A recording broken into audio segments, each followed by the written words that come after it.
Hi everyone, welcome back my channel. तो जैसा कि आपको पता है, कल दशा माता का उपवास था हमारा।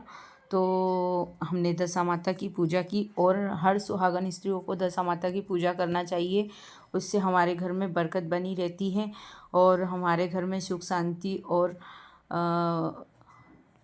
वैभव की कमी नहीं होती है। तो दशा माता हर घर की दशा को सुधारते हैं और दशा माता का उपवास बहुत ही ज़्यादा ज़रूरी है, सबको करना चाहिए और बहुत ही शुभ फल देने वाला है। तो आइए पहले कथा सुनते हैं। जय दशा माता व्रत कथा। दशा माता व्रत की विधि। जब तुलसी के पौधों में जो जहाँ उगे हो वहीं उनमें वाल निकाले, कालोरी गाय बछड़ा जने, पहलोठी घोड़ी के बछेरे हो या स्त्री का प्रथम गर्भ से बालक उत्पन्न हो, यहाँ सब शुभ घड़ी में हो, तब दशा माता का व्रत का संकल्प कर डोरा या गंडा लिया जाता है। 9 सूत कच्चे धागे और 1 सूत व्रती के आंचल का, इस प्रकार 10 सूत का एक डोरा बनाकर उसमें गांठ लगाई जाती है। व्रत रखकर शाम को गांठे की पूजा होती है। 9 व्रतों तक तो शाम को पूजा होती है, परंतु 10वें व्रत में दोपहर के पहले ही पूजा होती है। जिस दिन दशा माता का व्रत हो उस दिन जब तक पूजा ना हो तब तक अग्नि तक नहीं दी जाती। पूजा के पहले उस दिन किसी का स्वागत भी नहीं किया जाता। एक नोक वाले पान पर चंदन से दशा माता की प्रतिभा बनाई जाती है। आंगन लीपकर चौक पूर कर उस पर पट्टा और पट्टा पर पान रखा जाता है। पान के ऊपर डोरे के गट्ठे को दूध में डुबोकर रख दिया जाता है। हल्दी, पुष्प और अक्षत से उसकी पूजा होती है तथा घी, गुड़, बतासा आदि का भोग लगता है। अंत में कथा कही जाती है। कथा समाप्त होने पर व्रती उस पूजा की सामग्री को गीली मिट्टी के पिंड में रखकर मौन होकर कुआं या तालाब आदि जलाशय में पथरा के तब प्रणा करती है। प्रणा करते समय किसी से बोलना नहीं चाहिए। जितना प्रणा परोसे उसमें से कुछ छोड़ना नहीं चाहिए। थाली को भी धोकर पानी पी ले। पहली कथा। एक गांव में एक सास बहू रहती थी। बहू के पति विदेश था। एक दिन सास ने बहू से अग्नि लाकर भोजन बनाने को कहा।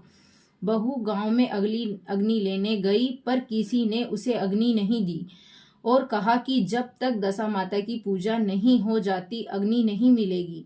बहू खाली हाथ घर लौट आई और सास से कहा कि गांव में दशा माता की पूजा है, इसलिए कोई अग्नि नहीं देता।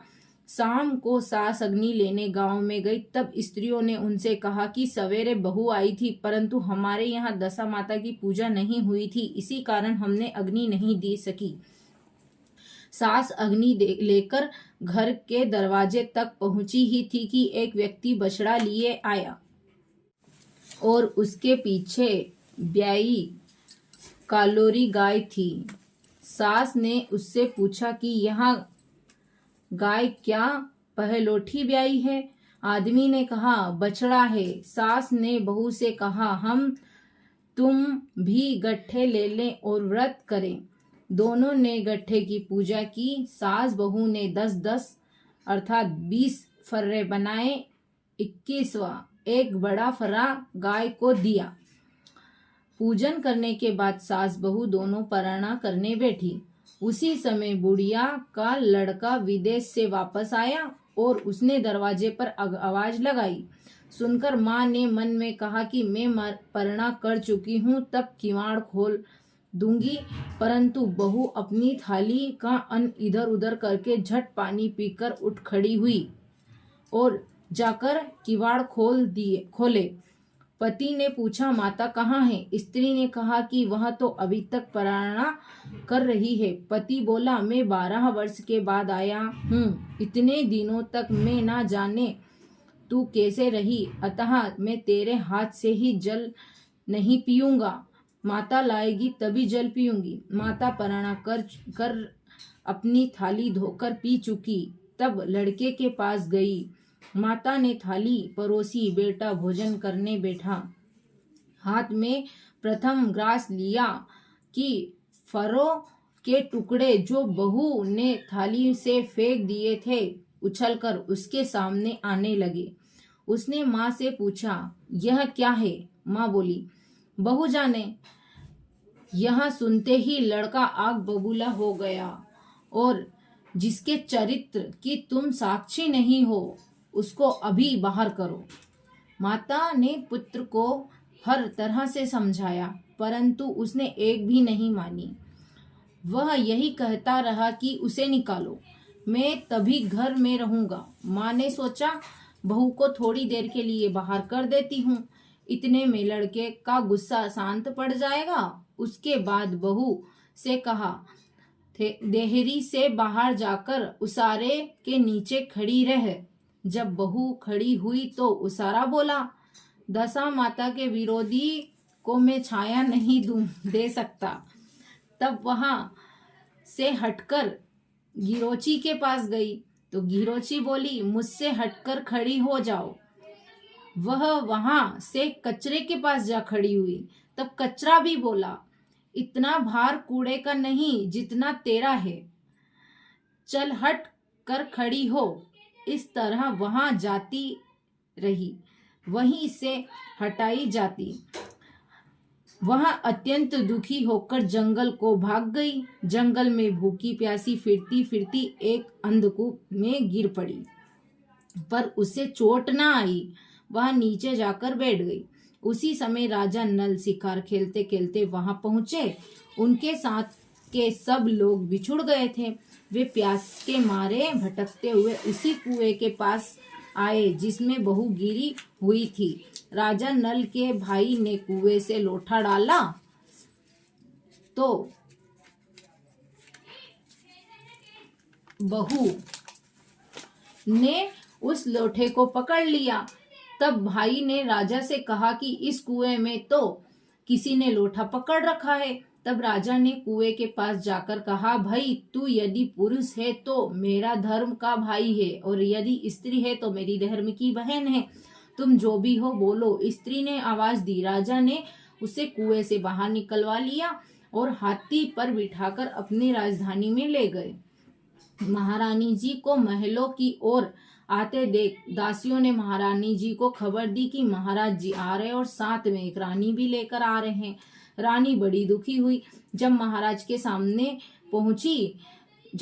सामने पहुंचे तब रानी ने विनय की, महाराज मुझसे ऐसी क्या भूल हो गई थी जो आप मेरे रहते दूसरा विवाह कर लाए। इसी पर राजा नल ने हंसकर कहा, ये तुम्हारी सोच नहीं, मेरी बहन है। यह सुनते ही रानी का मुंह खिल उठा। राजा ने उसका मुंह बोली बहन नाम रखा, उसके लिए अलग से महल बनवा दिया। एक दिन राजा ने की एक घोड़ी ब्याही।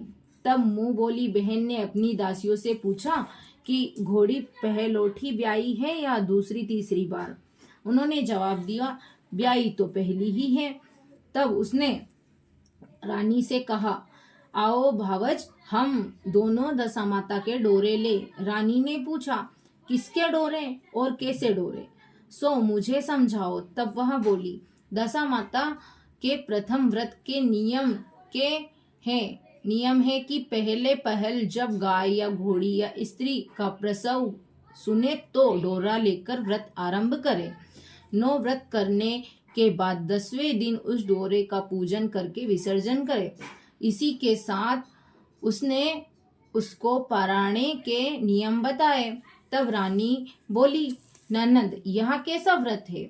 ननद बोली, भाभी मुझे जो चाहे कह लो, परंतु व्रत के संबंध में कुछ भी मत कहो। मैं इसी व्रत के कारण मारी मारी फिर रही हूँ, तुम्हारे देश में आई हूँ। ऐसा कहते हुए उसने श्रद्धा पूर्वक डोरे डोरा लिया। 9 दिन तक 9 व्रत किए, 9 कथाएं कही। 10वें दिन विधिवत पूजन किया, गोला फराहार बनाए और शाम को पराणा करने बैठी। उसी समय उसके पति का अनायास प्रेरणा सी हुई कि वह अपनी माता से आज्ञा लेकर स्त्री का पता लगाने निकला है। घूमता फिरता राजा नल की राजधानी में पहुंचा और अपनी स्त्री का पता लगाने लगा।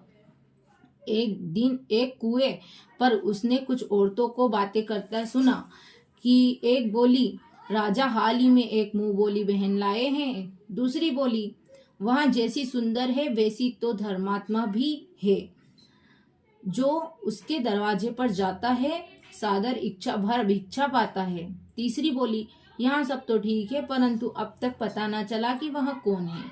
स्त्रियों की बातें सुनकर वह साधु वेश बनाकर राजा नल के मुंह बोली बहन के द्वार पर पहुंच गया और आवाज लगाई।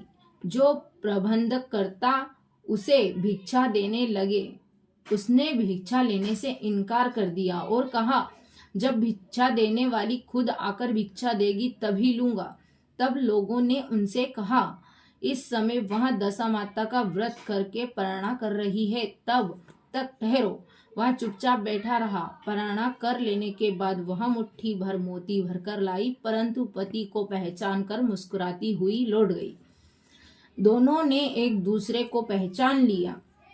रानी ने ननंद को मुस्कुराते देखकर पूछा, आज इस परदेसी को देखकर हंसी हो, इसका क्या कारण है? उसने उत्तर दिया कि यह तो हमारे घरवाले ही है।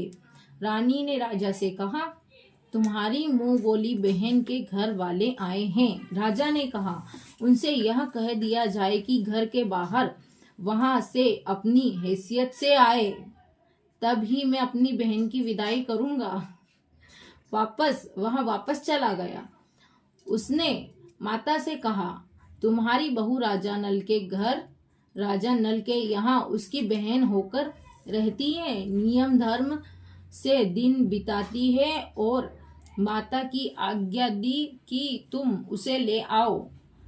वहां डोरी कहार आदि के साथ फिर से राजा नल के नगर में गया। राजा नल ने समधी की हैसियत से उसका स्वागत किया और कुछ दिन बाद मेहमानी में रखकर विधि पूर्वक बहन की विदाई कर दी। जब यह महल से बाहर निकलकर चलने लगी, तब महल भी उसके पीछे पीछे चलने लगा। रानी बोली, ननंद जी तुम चली और मेरा महल भी ले चली, जरा लौट के पीछे की ओर तो देखती जाओ। उसने देखा कि राजा की संपूर्ण राजसी वैभव लिप्त हो गई है।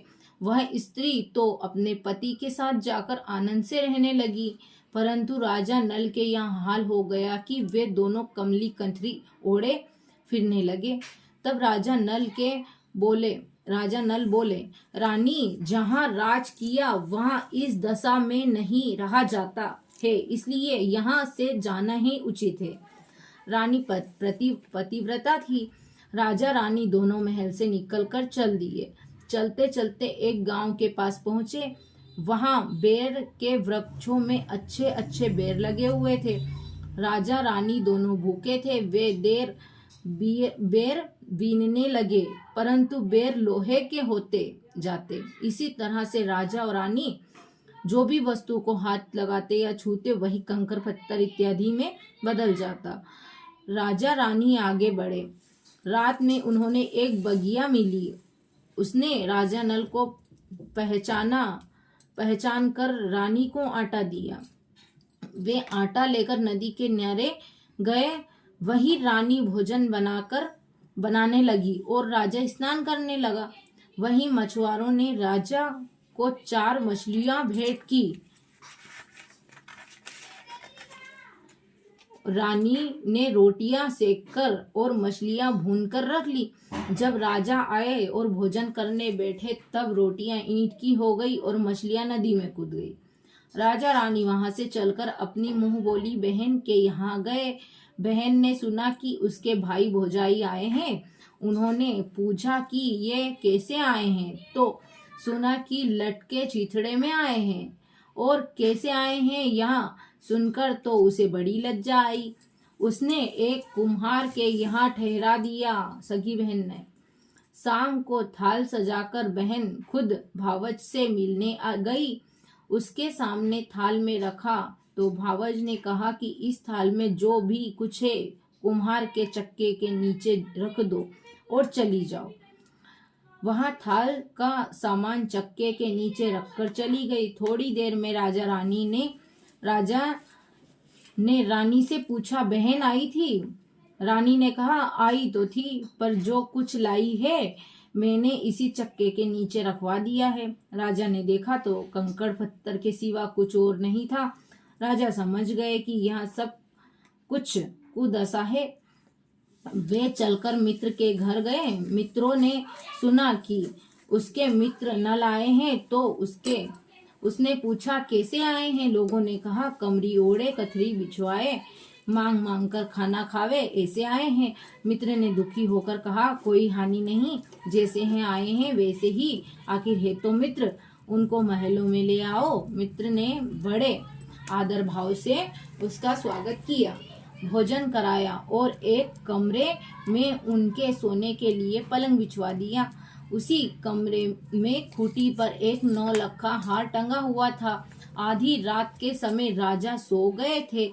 रानी देख रही थी कि हार वाली खूंटी के पास वाली दीवार में एक मोर का चित्र बना था। वह हार को धीरे धीरे निगल रहा था। रानी ने राजा को जगाकर यह दृश्य दिखाया। तब राजा ने कहा, यहाँ से भी चुपचाप चलना चाहिए, नहीं तो सवेरे चोरी का कलंक लग जाएगा। राजा रानी दोनों रात को उठकर भाग चले और एक अन्य राज्य की राजधानी में पहुंच गए। सदा व्रत दिया जाता है। राजा रानी भी चले गए। उसी समय सदा व्रत बंद हो चुका था। वहां के अधिकारियों ने कहा कि यह लोग ना जाने कहां से अभागे आए हैं, मुट्ठी मुट्ठी चने दे दो। इस प्रकार अनादर या कुवाच्य सहित दान लेना अस्वीकार करते हुए राजा रानी बोले कि ऐसी कंजूसी है तो सदाव्रत देने का नाम क्यों करते हो? इस प्रकार दानाध्यक्ष ने कहा, राजा को कंजूस कहते हैं, इनको हवालात में बंद कर दो। इसी तरह राजा रानी दोनों को कोठरी में बंद कर दिया। जिस कोठरी में राजा रानी कैद थे उसी के सामने एक आम रास्ता था। एक महंत रानी राजा की घुड़साल को पार हो उसी रास्ते से निकला करती थी। एक दिन वह बहुत ही देर से निकली। तब रानी ने उससे पूछा कि आज तुमको इतनी देर कहाँ लग गई? वह बोली, आज राजा की घोड़ी पहली बार ब्याई है। रानी ने पूछा, क्या है, बछेरा हुआ है या बछड़ी? उसने जवाब दिया, बछेरा हुआ है और अच्छी साहित्य में हुआ है। तब रानी ने राजा से कहा, एक बार मैंने तुम्हारी मुंह बोली बहन के डोरे का अनादर किया था। उसी दिन से हमारी दशा कुदशा में बदल गई है, इसलिए आज मैं दशा रानी का डोरा लेती हूँ। राजा ने कहा, यहाँ पूजा की सामग्री कहाँ से आएगी? रानी ने कहा, वही दशा रानी सब कुछ करेगी। तब 9 तार राजा की पाग के व एक तार अपने आंचल से निकालकर रानी ने डोरा बना लिया। उसी समय व्रत का ठान लिया। थोड़ी देर में राजा खुद घोड़ी का बछेरा देखने के लिए उसी रास्ते से निकला। राजा ने नल दमयंती को कोठरी में बंद देखकर पूछा कि ये लोग कौन हैं? किस अपराध के कारण यहाँ बंद है? पहरेदार ने कहा कि यह लोग भिक्षा मांग लेने आए थे, आपको गालियां देते थे, इसी कारण इन लोगों को कैद कर दिया गया है। राजा ने कहा कि यहाँ तो इनका कोई अपराधी नहीं है, इनको संतुष्ट करना चाहिए, इनको अभी कैद से बाहर निकालो। राजा की आज्ञा अनुसार उसी समय नल दमयंती दोनों कोठरी से बाहर हो गए। राजा ने उनके भाव में पद्म और माथे पर चंद्रमा का चिन्ह देखकर पहचान लिया कि राजा नल और दमयंती है। तभी उनसे विनीत भाव में क्षमा प्रार्थना की और उन्हें हाथी पर बैठाकर अपने महल ले गए। कुछ दिन बाद राजा पूरे सज धज के कर अपनी राजधानी की ओर चले। पहले वे अपने मित्र के यहाँ गए। मित्र ने राजा नल की आने की खबर सुनकर पूछा, मित्र कैसे आए हैं? तो लोगों ने कहा, अब की बार वो ठाठ बाट से आए हैं। मित्र ने कहा, अच्छी बात है, आने दो, आखिर मित्र है।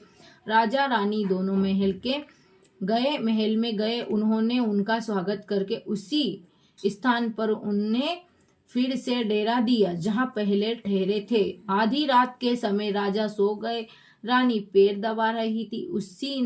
तब उसने देखा कि मोर चित्र का हार जो निगल गया था वहां धीरे धीरे उसे उगल रहा है।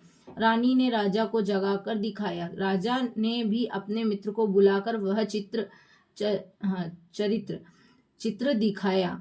तब मित्र बोला कि मैंने ना तब तुमको चोरी लगाई थी और ना अब लगाता हूँ।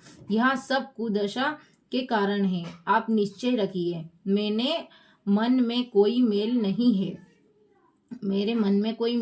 है।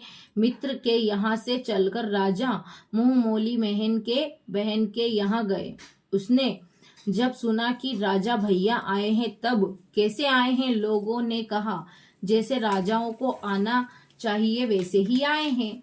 उसने कहा, उनको मेरे महल में आने दो। जब राजा नल का हाथी बहन की महल की ओर बढ़ा तब रानी बोली, आप बहन के घर जाइए, मैं तो उसी कुम्हारन के घर जाकर ठहरूंगी जिसके यहाँ पहले ठहरी थी। राजा ने कहा, जिसके कारण इतने दुख उठाए हैं तुम उसी से फिर झगड़ा मोल लेती हो। रानी ने मानी कि वहां कुम्हार के यहाँ ही ठहरेगी। राजा बहन के घर गए। शाम को ननन भावच के लिए थाल लगाकर लाई और भावच के सामने रख दी। तब भावज सोने चांदी के गहने उतार कर रखने लगी और कहने लगी, खाओ रे मेरे सोने रुपए के गहनों, खाओ, हम नंगे भूखे क्या खाएंगे। यहाँ देखकर ननन बोली, मुझसे तो कुछ हो सका सो तब भी लाई थी, अब भी लाई हूँ। सचमुच चक्का उठाकर देखो। उसके नीचे देखा तो मणि माणिक का ढेर लगा था। रानी देखकर स्तब्ध रह गई। वहां बोली, ननन तुम्हारा कोई दोष नहीं है, यह सब हमारी कुदशा के ही कारण हुआ था। रानी ने ननन का लाया हुआ सामान व कुछ अपनी तरफ से भी उसे दिया, परंतु पूजा का न्योता ना दिया। वहां से आगे चले। नदी के तट पर वहां पहुंची तो वहीं पड़ाव पड़ गया। राजा का रसोवाड़ा चेताया गया। जब भोजन तैयार हो गया तब राजा भोजन करने बैठा। उसी समय वे रोटियां जो ईंटें हो गई थी फिर से रोटियां हो गई। तब राजा ने पूछा कि यह सब क्या कौतुक है। रानी बोली कि ये रोटियां वही हैं जो उस दिन अपने काम में न आई थी। यदि मैं आपसे कहती कि रोटियां ईंट की हो गई है तो आप मानते। अब वहां से सेना सहित राजा व रानी आगे बढ़े। जब राजा नल की फौज अपनी राजधानी के पास पहुंची तब वे सब अपने राजा को पहचान कर बड़ा आनंद हुआ। वे महलों में चले गए। राजा रानी महलों में प्रवेश करते के तुरंत ही दशा माता की पूजा का प्रबंध किया और सौभाग्यवती स्त्रियों को आमंत्रित किया। भोग के लिए तथा के पकवान बनाए गए। आटे की बाटी हुई 10 बत्तियां, 10 गुड़ या शक्कर की गुझिया, 10-10 अठवाइयाँ सुहागिनों के आंचल में डाली गई। सुहागिनों का श्रृंगारदानी करके दशहरानी की पूजा आरंभ हुई। कलश स्थापित होकर दिया जलाया गया तो बत्ती ही ना जली। जब पंडितों ने विचार करके कहा कि यदि कोई न्योता पाने वाला न्योते से रह गया तो स्मरण किया जाए, उसके आ जाने पर दीपक जल जाएगा। रानी ने कहा, मैंने तो न्योता दिलवा दिया था, सिर्फ मुंह बोली बहन का ही न्योता नहीं दिया है। राजा ने तुरंत दुग्धगामी रथ को भेजकर मुंह बोली बहन को बुलवा लिया। बहन ने आकर दीपक जलाया। बड़ी धूमधाम से पूजा हुई। अंत में सुहागिनों को भोजन कराकर विदा किया। उसी समय राजा के राज में हुक्म जारी किया गया कि अब से मेरी प्रजा के लोग दशा माता का व्रत किया करेंगे। भगवती दशा माता ने राजा नल के सब कष्ट दूर किए, वैसे सबके दिन सुधारे। जय हो दशा माता।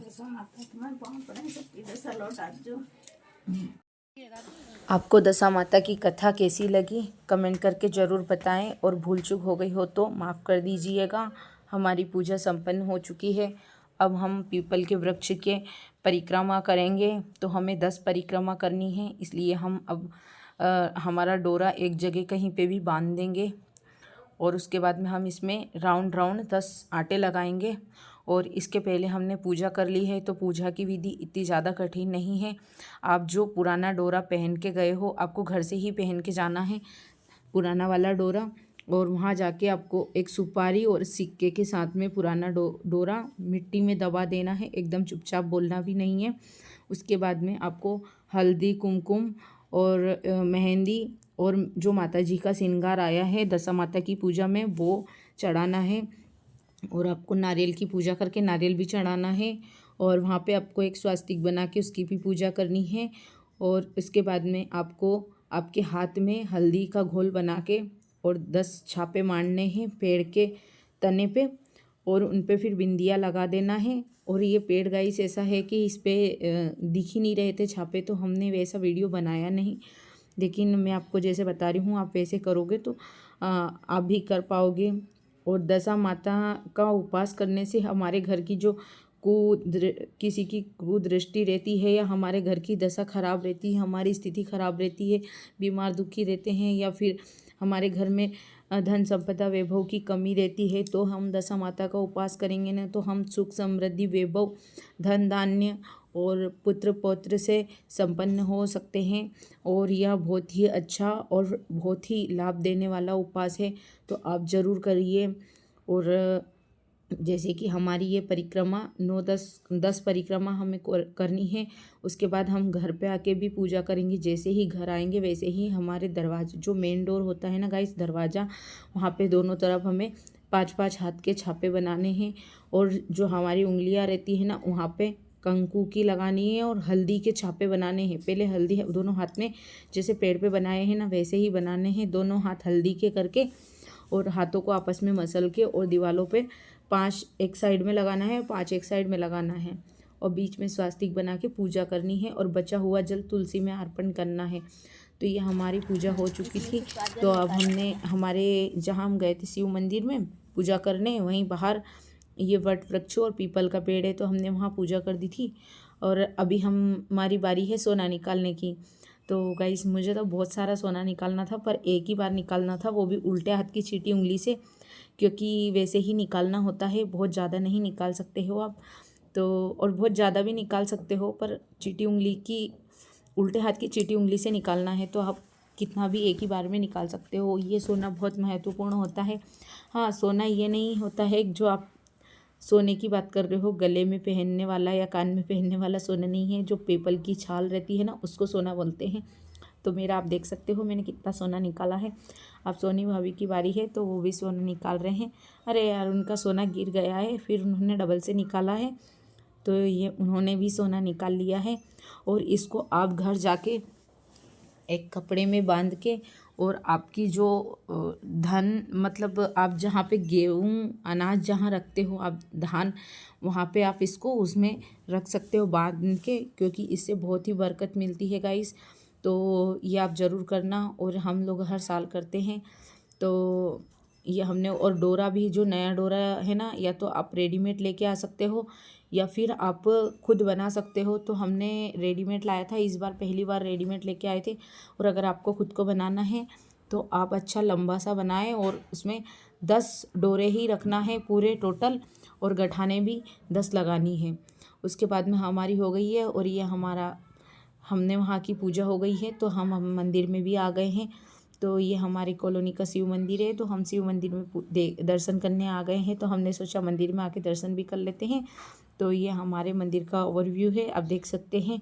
और ये भोले बाबा है और बीच में मूर्तियाँ भी लगी हुई है ऊपर, तो कार्तिकेय भगवान की है सबसे लास्ट में इधर, और बीच में पार्वती माता की है और साइड में गणपति बाबा की है। तो सोनी भाभी पूजा कर रहे हैं और इसके बाद मैं भी करूँगी गाइस। तो प्लीज़ हमारे वीडियो को शेयर करें और हमारे चैनल को सब्सक्राइब करें, और हमारी वीडियो थोड़ी सी भी अच्छी लगे तो लाइक करें। तो ऐसे ही आगे बढ़ते रहेंगे।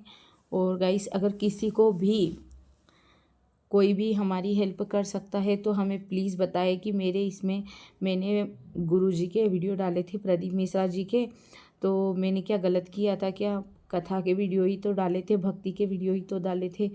तो लेकिन मेरे इसमें है ना, मेरा चैनल रिजेक्ट हो गया, डिमोनेटाइज हो गया, और मैं 4-5 साल हो गए गाइस मेरे को कोशिश करते करते, पर मेरे चैनल पे ना व्यू आ रहा है ना ही मेरे चैनल चल रहे हैं। तो प्लीज़ अगर किसी को भी कर सकते हैं तो प्लीज़ सपोर्ट करिए और हमारे चैनल को ग्रोथ करने में हमारी मदद कीजिएगा। और राधे राधे, जय श्री कृष्णा, ओम नमः शिवाय, श्री शिवाय नमस्तुभ्यम, हर हर महादेव। और वीडियो थोड़ा सा भी अच्छा लगे तो प्लीज़ लाइक करें और सजेस्ट करें, कमेंट करके बताएं कि हमें कैसे वीडियो बनाना चाहिए। तो मैं कोशिश करूँगी कि अच्छे वीडियो बनाऊँ अगली बार से।